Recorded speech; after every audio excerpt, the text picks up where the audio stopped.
All right, folks, Samori Benjamin here live from Yankee Stadium, here with former 13-year Major Leaguer and now ESPN broadcaster, Eduardo Perez. Eduardo, thank you so much. I appreciate you. Absolutely, man. It's an honor to be here with you. Hey, here in Yankee Stadium, where, well, your father was at the old Yankee Stadium where he won the World Series in '76. So 4 games. 4 games sweep. Yeah, 4 games sweep. But yeah, do you remember how much of your father's career do you remember? A lot of it. A lot of it. A lot of it. Look, I was able to witness, I was born in 1969, so I would say probably from 74 on, believe it or not, I grew up in the stadium, and being able to grow up at Riverfront Stadium and being able to see a lot of other stadiums as well. And, we had the privilege of being able to travel sometimes to, it was National League, so we'd go to Shea Stadium. We'd go to, we'd definitely go to other stadiums as well, LA and Chicago, but I grew up around the ballpark. So for me, this is home. This is where I feel comfortable. This is where I was able to wear a big league uniform early on in my life and stand at home plate at Riverfront Stadium and father and son games along with Ken Griffey Jr. and Pete Rose Jr. and my brother and Brian McRae and Ed Sprague Jr. as well. So there's a lot of former major leaguers that came out of that group, and for that I'm definitely proud of. Yeah, that's very cool. And I'm sorry, most of you know, but for those that don't, his father, Hall of Famer Tony Perez. Now, 75 and 76 World Series, they win back-to-back. You remember you said something about 74, so yeah. What do you remember, about 75 and coming to the Bronx in 76? Okay, so 75, it was against the Red Sox, right? And it went 7 games, but it lasted like almost 11 days because there was this northeastern out there that it was just raining, and the stadiums didn't drain as good as they used to. So because of that, a lot of rainouts, but it was the Carlton Fisk game. It was the Pete Rose game, diving into third base. It was a Joe Morgan blooper that made that happen. It was the Ephus pitch that Bill Lee threw to my dad, not once, not twice, but 3 times, and the third time, man, it was a charm. It ended up being a home run over the Green Monster, and it's one of those memorable sights that I'll hold dear, that my kids have seen. I know my grandkids will see as well, but it was a proud moment, not only for my family, but for Cincinnati and Cuba as well. And that played huge. Then to repeat the next year, to do it, represent the Western Division, go out, beat the Dodgers in that division. Those were the nemesis in the West. And be able to make it to the World Series again, that team was complete. It had everything. They had the drive. They held each other accountable. And I learned how to win. As a little kid, I learned how to win. I learned how to be patient. And it was because Sparky Anderson, the manager, would allow us kids into the clubhouse when the team won. If they lost, we understood the price of losing, and it was you can't go into the clubhouse and get all the bubble gum you want. So we wanted to be in there. We needed to be in there, and I think that drive of being able to, of repetition, of instilling into us what winning was all about, I think translated not only into the playing field, but outside the playing field as well. Yeah, so along with your dad, as a kid, what was it like being around those great legends, Pete Rose, Joe Morgan, Johnny Bench, all those guys? It's all I knew, and it's all I know. It's been unfortunate. We just lost Pete a few weeks ago, lost Joe Morgan a few years ago. David Concepcion's not doing well. He needs a lung transplant, and he's not doing well at all. I was just with him a couple days ago, but they were all my uncles, and they still are. I get calls and I get text messages from Johnny Bench. Obviously, my dad calls me almost every day. They break down what I say, and a lot of my information comes from my experiences, and my experience is them, and I love them for it. Now, after Big Red Machine, one of the greatest teams of all time, some people think they are the greatest team now. After the 76 World Series, your father gets traded to Montreal. So, what do you remember that being like? I remember everything. I remember everything. Look, my dad got traded because he wanted, get ready for this, he was asking for $100,000. They said he was too old. He was 34 at the time. My dad ended up playing 10 more years after that. But he gets traded to the Expos for Woody Fryman, a left-handed pitcher. He goes there and he plays 3 magnificent years, and I loved every second and every minute of what Montreal stood for us. I thought it was a huge part of our development, of my development growing up. We lived in a place called Nuns Island, which was great. Rode bikes all the time. It was awesome. We took the metro to the ballpark. I remember the the exit to the Stade Olympique is P9. That's station number 9, where the Olympics were the year before in '76. So the stadium was complete, but it was still incomplete on the inside, right? The structure. So we could always go with my dad to the ballpark, and then my dad's focus on his stuff, and my brother and I would have our swim trunks underneath, and we'd go to the Olympic pool underneath, which connected through underground tunnels, and it was great. So we grew up being able to do that, and then watching Expo games for 3 years. Then after that, I'll continue it. We had the privilege of my dad signing as a free agent with the Boston Red Sox. Right. And there I spent 3 wonderful years, and I learned what the history of Boston and the Red Sox were all about for those 3 years before moving on for 1 year to Philadelphia. Right, and I know your dad finished that with the Reds again. For 3 more years, Yeah, that's right. it was interesting because the Montreal Olympics was '76, so your dad got traded to Montreal right after that happened, so it was brand new. And the really interesting part was 1983 was Philadelphia.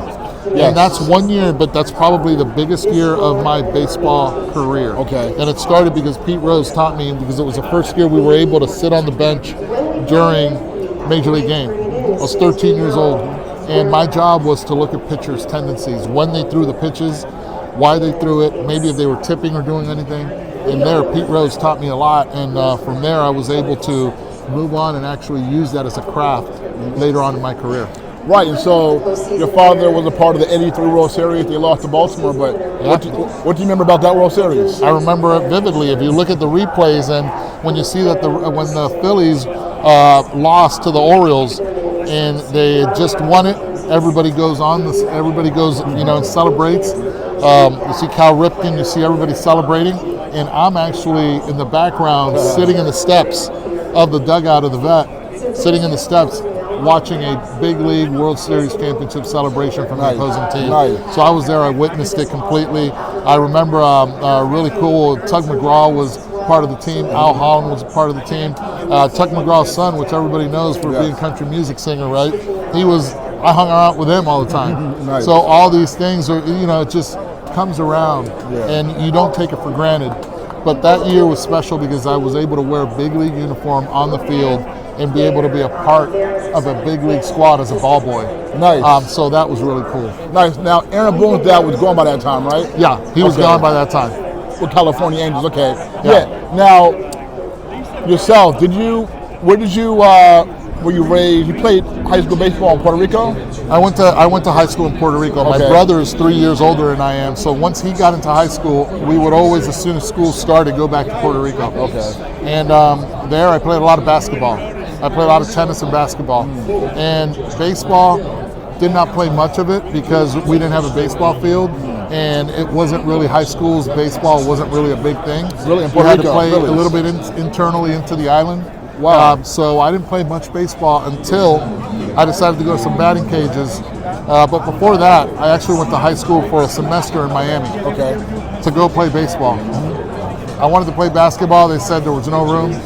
Then I went to play baseball, and I didn't make the team. Okay. So I called my dad and said, "Can I just go back to Puerto Rico?" I did.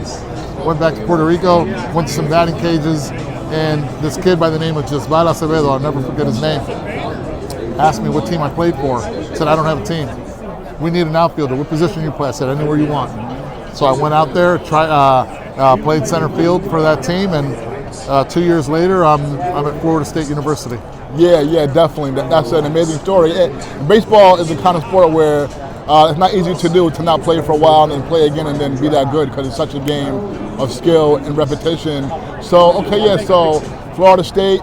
Now, well, before that, you said you played basketball. Did you have any basketball heroes growing up? Man, you know what? I looked at Julius Erving. For me, that was the guy. That was the guy. That Mo Cheeks team. You got Moses Malone. Yeah. That was a team. That was a 83 squad. too. Yeah, that was a squad, and I think it's because of that influence right there in Philly that I started really following it a little bit more. Look, my dad played the game, but we played it when we would go out and shag on the field and just play around. This was my backyard. In any big league backyard. So, but to have a team's travel ball, I never knew what that was. I did play for a year before I went to Florida State. When I played in in the American Legion team, our catcher was Ivan Rodriguez, Nice. and he threw a ball. I was playing third. He threw a ball that I thought was going to be short hop. Some kid was stealing, and it hit me right in my thumb. And I'm like, it's okay. I'm going to go back to the outfield, and that's where I went right back to the outfield. Nice. That's funny. Yeah. Okay. Yeah. And in Florida State, you go there. It's a big football school at the time. Also, you were there when Deion was there, right? I was there when Deion was there, as last year, just playing football, not baseball. Nice. Okay. And of course, I know you guys became teammates in the pros later, but ACC was ACC still at that time, No, it was right? Metro Conference. Metro Conference. Okay. So, what was the competition level like in the Metro Conference at that time? I was as a freshman, I thought I was overmatched. I got to Florida State weighing 160 pounds, and I was 6'4" because of the afro that I had working. But I grew. I left there 3 years later. I left at 215 pounds. I understand and matured as a player. Mike Martin, I call him the creator of men, was an unbelievable part of who I am right now, of the way I see the game as well. I thought it was a great compliment to what I learned also from my dad and my uncles in Cincinnati, and throughout all the games that I saw in Montreal and in Boston, Philadelphia, Cincinnati again. To me, it's who I am. But Florida State instilled in me discipline. It gave me repetition. It gave me a foundation. And because of that, I knew how to take leads. I knew what was right, what was wrong, and I was able to move forward from there. Nice. So I know you were taken in the first round, 91, I believe, pick 17 by the California Angels. So what did it mean for you at that time to get drafted in the first round? That was unbelievable.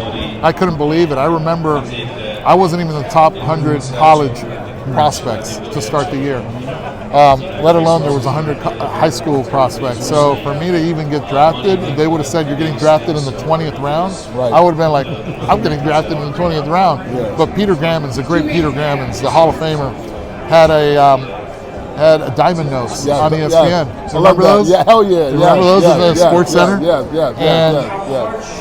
We're sitting around the sofa, and that's all there was. There was no MLB Network back then. So we're sitting there waiting for Sports Center. Get Sports Center. Here come Diamond Notes. And all of a sudden, I see me hitting a home run to right field, and I see me stealing a base. And he's like, Eduardo Perez guaranteed to go in the top 20 picks. And I was like, what? And my phone in the house started ringing. My teammates are like, are you kidding me? But it was all the hard work. And it showed me that hard work, no shortcuts, pay off. Yeah, Diamond Notes, Peter Gammons. I waited for that every week to watch that. Yeah. Okay, so 93, you make your major league debut in July with the Angels, and I know you hit a home run in your first game, 3-run home run. You scored 3 runs, and it was against Bobby Witt, I know. So what do you remember just about being called up and just that moment? Yeah, getting called up to me was unbelievable. I got called up. I couldn't believe it. I had a really good series. Whitey Herzog was the general manager, and we had just made a trip to Albuquerque, and we were in Scottsdale, and Max Oliveras was my manager, and he goes, hey, come in here. I want to show you something real quick. Ty Van Berkeley was about to get called up. I want you to see this. And he calls up Ty Van Berkeley into the room, and he goes, Ty, you're going to the show. And it was awesome because Ty had played in Japan, veteran guy, and he was like, I was hugging him. I was like, that is awesome. I got goosebumps. And he goes, and you're taking Eddie with you. And I was like, what? So I called my dad. I'm going nuts. I called my dad. Remember, no cell phones back then. And my dad's like, why? And I'm like, I'm going to call him. He goes, are you ready? And he was saying that because I had just got to move to third base. And he didn't know if defensively I was ready. But it was awesome. It was awesome to be in the big leagues, first game against the Oakland A's, and have Ricky Henderson at the plate, and you're playing third base. Right. And on deck, you're seeing Ruben Sierra, and you're seeing Mark McGuire, and you're seeing Jose Canseco, and like, what does a ground ball from them look like? Right. But be careful. In the third, I think it was in the third or fourth inning, it was my first ground ball play was Ricky Henderson on a chopper coming in. Oh wow! Yeah. Did you get him? I got him. Okay, nice. Okay. Struggled with the rest, but I got him. A lot of interesting names on your first roster with the Angels. Even the manager of Arizona was your teammate. Totally. Yeah. Are there anybody who made like an impression on you as a young guy at that time? Look, I had, and I still have really good friendships. For me, Garrett Anderson's a brother of mine. You know, you look, Jimmy Edmonds, they got called up the next year and stuff. They're brothers of mine. They succeeded and they did great. Timmy Salmon was in that lineup. Chili Davis was someone that I looked up to and took me under his wing. You know, just having Chuck Finley show me the way. Also, Mark Langston. These are guys that I looked up to, that I saw, and I was able to be a teammate of theirs. And I wish I would know now what I knew. You know, I wish I would know then what I know now, and it would be unbelievable. Yeah. But you think you have it figured out at the age of 23, and you don't. Yeah. And it took me a while. I had a lot of ups and downs. I had an eye injury in A-ball that impeded a lot of my progress, especially against right-handed pitching. But I learned to survive, and I think that's what's important in this game. How can you survive, and how can you fit in a roster back then of 25? Now it's 26. So there's always a role for you, and if you're able to accept that role, I think that's how you can succeed. Right, and so 94 comes, had the strike, and you guys come back 95, and I don't mean to bring back bad memories for you guys, because I know you know where you're going with this. You all had the lead against Seattle, and Seattle tested you all that season. So just remember just about that whole, I know you all played like an extra game to play for the division that year. And I wanted to play that game. I couldn't play because they weren't going to add me to the postseason roster. But it was Randy Johnson on the mound. Yeah. And I don't know if you've seen my somebody history who you own. Yes, I know. Not owned, but somebody that I had success against. And I was I remember looking at Rod Carew saying, Rod, why are we playing all the lefties when Randy dominates against lefties? Right. He's like, it's one game. And I'm like, I know I can do damage. I did get in the game, and I hit a shot right back at him, hit his shin, and went right back to Dan Wilson, and he threw me out of first base. But my tenure, unfortunately, with the Angels was not as great as I wanted it to be. Yeah, no, it's interesting because that 95 season, it's funny because for me, I grew up a Yankee fan, so that Seattle team ended up giving me my biggest heartbreak as a fan. You want it, see, you need it. You're right. Blame Edgar Martinez. Yeah. I mean, the Yankees won the first two, and when Seattle lost 3 straight, that was heartbreaking for me. Yeah. But you mentioned Randy Johnson, so I know you homered off of him 4 times in your career. You homered off of him more than any pitcher ever in your career. That's amazing because Randy Johnson was the man. As a fan of the Yankees at that time, I had fear about seeing him face the Yankees. So how were you able to have so much success against him? Because I knew my living depended on it. I made a living off left-handed pitching. And when the best is on the mound, you have to find a way to be your best.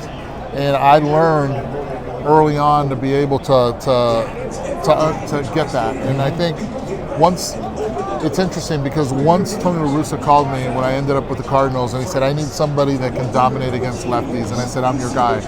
I focused on that, and I really looked at every seat in every stadium, and every seat that was going to have a fan there, I felt that they were there to see me face that lefty. Yeah. And it was an ego thing that you needed to be able to step in that box and say, I own this. And when it's the best on that rubber, you need to be at your best. And look, he's going to strike you out. He's going to get you. But if you can create damage, it'll guarantee you another year in the big leagues, right? And that's exactly what I tried to do. And I was fortunate not to hit 1 but 2 home runs. Not at this stadium, but at Old Yankee Stadium. Right, yeah. For that I take a lot of pride. Yeah, and that was in the same game, right? That was in the same game. Yeah. So what do you remember about that game? I remember it was the first pitch. I hit a fastball and a slider. The one I thought it was hit a bomb and hits the top of the fence and goes over, but I hit it like it was 40 feet past that fence. But I remember rounding the bases. I remember stepping on second and looking to my right, and there's Derek looking at me going, and all you could hear is my cleats on the dirt. Of that quiet. And that, I fell in love with the sound of being able to silence a full house. Yeah. To me, that was as great as ever. But even though that was a great game, I thought my home run that I hit against him in Tampa was even better. Yeah. Because it was a home run. It was on a 3-0 pitch. But then my next at-bat, I had to face Mariano. And I hit a home run to tie the game and blow a save for the most perfect closer in the big leagues, which I thought was Mariano Rivera. So I got to hit a home run against 2 Hall of Famers in one game. Yeah, that's incredible right there. So that's something that people that you can definitely always tell that Mariano, not too many people got the best of him. So that's amazing for you to do that. And Randy Johnson, incredible. Now, after the Angels, you went to play for the Reds, your childhood team, Reds. your father's team, the team you grew up watching, loving. So how was that for you? It was great. I was born in Cincinnati. I loved the Queen City. I loved everything about it. I thought it was family. I went back to where I used to play father and son games and stand in the box where my dad used to make a living and put food on the table and put a roof over our heads. And for me, that was unbelievable. It was like any other thing. I never took it for granted. I was able to be there for a few years before moving on, but Cincinnati was great. What was it like just getting a chance to play with Dion in the pros? It was fascinating to be able to see him get beat up on the football field and then come back and play baseball. I thought it was unbelievable. I saw how a person can take care of his body, how a person went out there and dedicated to his sports. And I thought it was fascinating. But seeing Barry Larkin taught me a lot about leadership as well. I think that played big. Yeah. So the Cardinals, you mentioned Tony La Russa. So I know you played in the NLCS with the Cardinals in 02 and homered in 02 in the NLCS. So what was it like playing for Tony and the Cardinals? Yeah, that was great. He gave me my best opportunity and allowed me to succeed at the major league level. And I think I played for Tony. He's the best manager I ever played for. I do not hesitate in saying that. I learned so much from Tony. I learned how to be able to use all your pieces, that everybody has a role, and it's for the better of the organization. And it's something that I've always tried to instill in anyone that plays a team sport. How was Japan? You went to Japan for a year. How was that? That was work. That was work, man. It was tough. I'm not going to say it wasn't. I got hurt early. I hurt my knee early, and it was the beginning of a lot of things that just did not go right health-wise.